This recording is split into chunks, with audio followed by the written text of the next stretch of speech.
Halloween, épisode 3, la menace.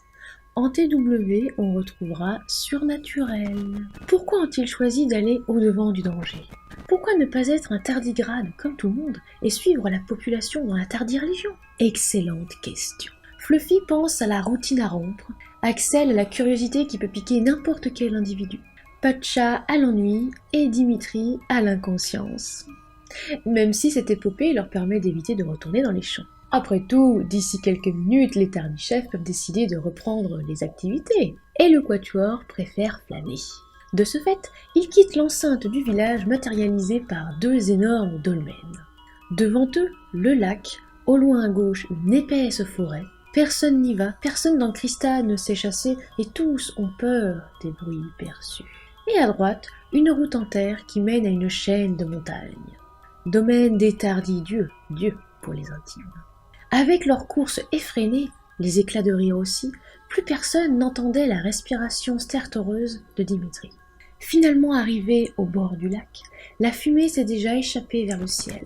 Toutefois, l'air reste chaud, humide, presque gênant pour inspirer, ce qui n'arrange pas les affaires de Dimitri. Le pauvre jeune homme crache ses poumons et met 10 bonnes minutes à retrouver un rythme cardiaque normal. De son côté, Axel commence à inspecter le ponton, les quelques barques qui ont miraculeusement survécu à ce feu géant désormais disparu. L'eau a peut-être englouti les flammes. C'est ineffable. Quoi? S'agace Patcha. Sérieux, tu peux pas parler comme tout le monde?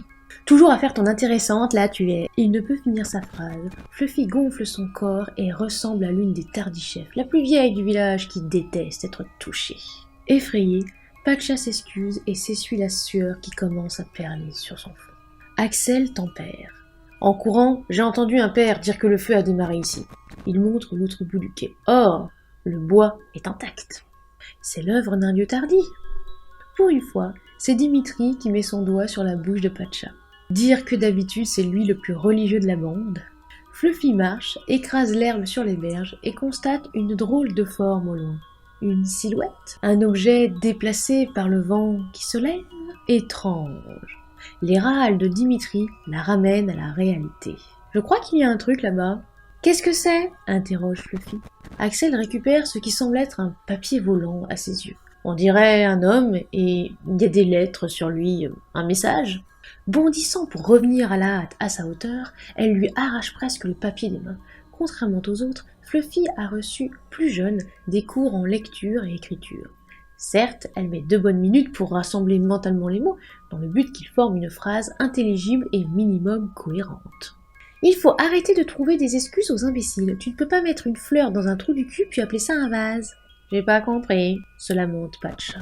C'est rien, on dirait un message de propagande des carpes. Le groupe de pêcheurs misogynes qui réclamait le silence près des berges il y a encore 2 jours. Ouais, voilà. Ils sont passés où d'ailleurs? Je sais pas. Mes parents s'en sont occupés avec le comité éthique apparemment.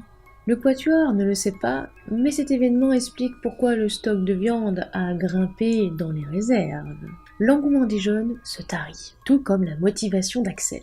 Il n'y a rien. Alors pourquoi tout le monde a fui? Pourquoi la peur se lisait-elle à ce point dans leur regard? Un bruissement frôle leur tympan, très léger, presque inaudible. Chacun tourne sa tête comme pour mieux entendre ce qui est déjà parti. Une ombre se dévoile dans le champ de vision d'Axel. Au début, il frotte son œil droit, le gauche étant déjà occupé à se battre avec une poussière, puis il se rend bien compte que la silhouette ne disparaît pas. Là-bas, j'ai l'impression qu'il y a un homme. Toute l'attention est dirigée vers Axel. Fluffy n'ose pas ajouter qu'elle a cru voir une femme. Peut-être a-t-elle mal vu. On y va, propose Patcha devant l'étonnement de ses camarades. Depuis quand Patcha décide?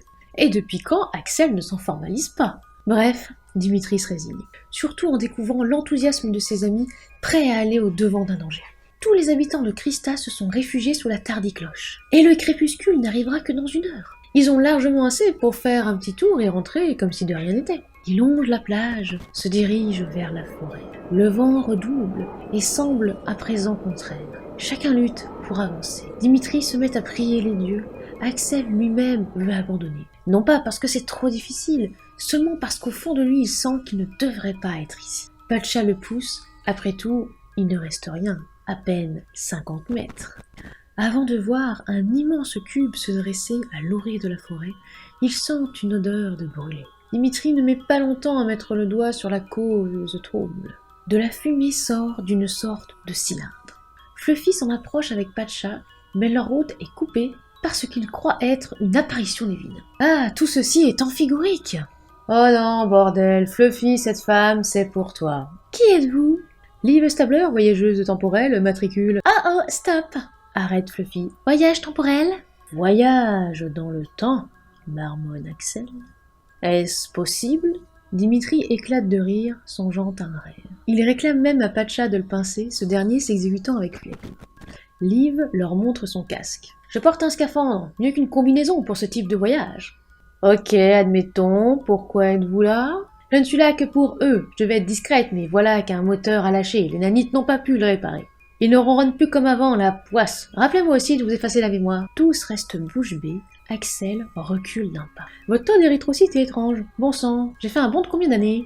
Qui ça, eux? S'interroge Fluffy. Comment ça, effacer la mémoire? Répète Axel, désormais plus anxieux. Bah, les morts qui reviennent à la vie. Avec son index, elle leur signale de regarder derrière. C'est la fin de l'épisode 3 d'Halloween. On se retrouve juste dans quelques jours, à savoir merdi prochain, pour l'épisode 4. Et si vous avez envie de nous soutenir financièrement parlant, n'hésitez pas à vous rendre sur les plateformes Utip et Tipeee à la page Tatanexua. N'oubliez pas de vous abonner, de lâcher un like, un commentaire, de partager cette vidéo, ça nous ferait vraiment très plaisir. En attendant la prochaine vidéo, soignez votre plume. N'oubliez pas de prendre soin de vous et de faire attention à ce qui se cache derrière.